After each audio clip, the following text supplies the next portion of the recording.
മുഖ്യമന്ത്രി പിണറായി വിജയൻ രാജിവെക്കണമെന്നാവശ്യപ്പെട്ട് യൂത്ത് കോൺഗ്രസ് പ്രവർത്തകർ city police commissioner ഓഫീസിലേക്ക് നടത്തിയ മാർച്ചിൽ സംഘർഷം.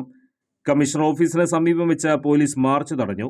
പോലീസ് നിരത്തിയ ബാരിക്കേഡുകൾ ഭേദിച്ച് മുന്നോട്ടു പോകാൻ ശ്രമിച്ച പ്രവർത്തകർ പോലീസിന് നേരെ കൊടികെട്ടിയ വടി വലിച്ചെറിയുകയും ചെയ്തു. തുടർന്ന് പോലീസ് ജലപീരങ്കി പ്രയോഗിച്ചു.